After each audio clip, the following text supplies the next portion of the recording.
সাহেবরা যদি ভোট পেতে না দাঁড়াতো, এই জাতির মুক্তির জন্য যদি বুকে গুলি লুফে না আনত, হয়তো আজকের ওই বাংলাদেশটা আমরা দেখতাম না। ইতিমধ্যে হয়তো আরো অনেক মানুষের জীবন পেশাবাদীদের হাতে চলে যেত।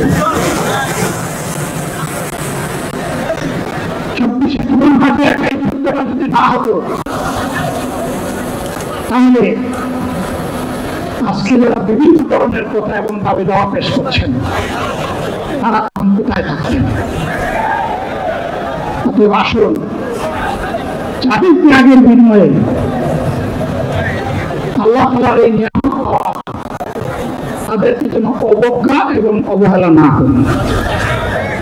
শিশু বলে তাদেরকে যেন তুচ্ছ তাচ্ছিল্য না, অহংকার করে বলতে যেন তুচ্ছ তাচ্ছিল্য না, রাজনৈতিক ভাষায় আমরা যেন কথা না। যদি এগুলো আমরা পরিহার করতে না পারি, তাহলে বুঝতে হবে যারা পারবেন না, ফ্যাসিবাদের রোগ তাদের মধ্যে নতুন করে বাসা বেঁধেছে। আমরা আশা করব আমরা এগুলো করবো না, কেউ এটা করবে না, বরঞ্চ রাজনৈতিক শিষ্টাচার রক্ষা করে জাতীয় ঐক্যের বিস্তীর্ণতা আমরা সবাই মিলে একসাথে তৈরি করবো ইনশাআল্লাহ। সম্মানিত ভাইরা, আসলে নামাজ আসন্ন, আরো অনেক বক্তা ছিলেন, তাদেরকে আমরা দিতে পারি নাই, দুঃখিত। এজন্য আমার লম্বা কথা বলার সুযোগ নেই। যারা এখানে কথা বলেছেন, তারা আমার মনের কথাগুলো এখানে করেছেন। আমি শুধু বলতে চাই, আগামী বাংলাদেশটা কেমন হবে? আমি বলি আরেকটা লড়াই হবে ইনশাআল্লাহ। একটা লড়াই হয়েছে ফ্যাসিবাদের বিরুদ্ধে, আরেকটা লড়াই হবে দুর্নীতির বিরুদ্ধে ইনশাআল্লাহ।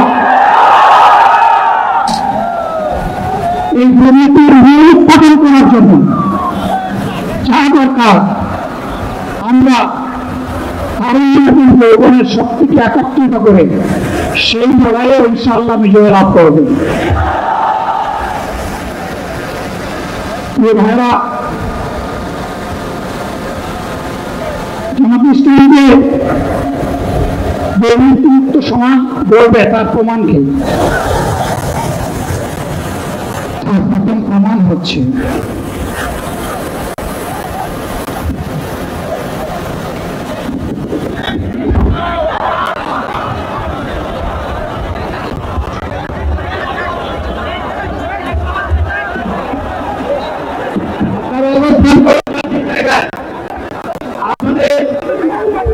সবকিছু দেখার সঙ্গে সবাই জায়গায়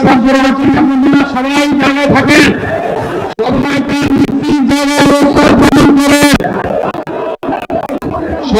তার নিজ নিজ জায়গায় অবস্থান গ্রহণ করেন। আপনারা নির্দেশ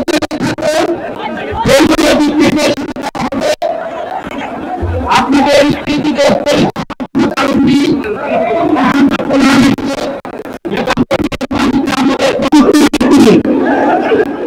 আবার আপনাদের সামনে দাঁড়াতে পেরেছি।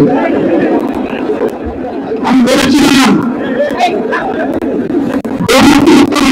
সাল্লাহ সবাইকে নিয়ে আমরা করবো। আমরা কথা দিচ্ছি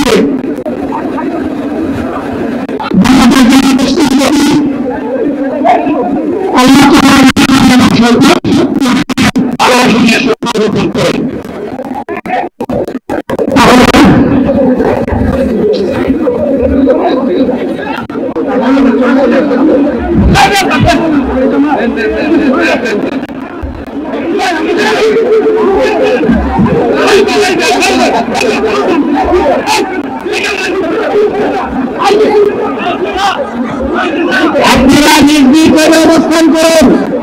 আমাদের স্বেচ্ছাসেবকগণ আছেন, সংশ্লিষ্ট বিভাগের দায়িত্বশীল আছেন, তারা প্রয়োজনীয় ব্যবস্থা দিবেন।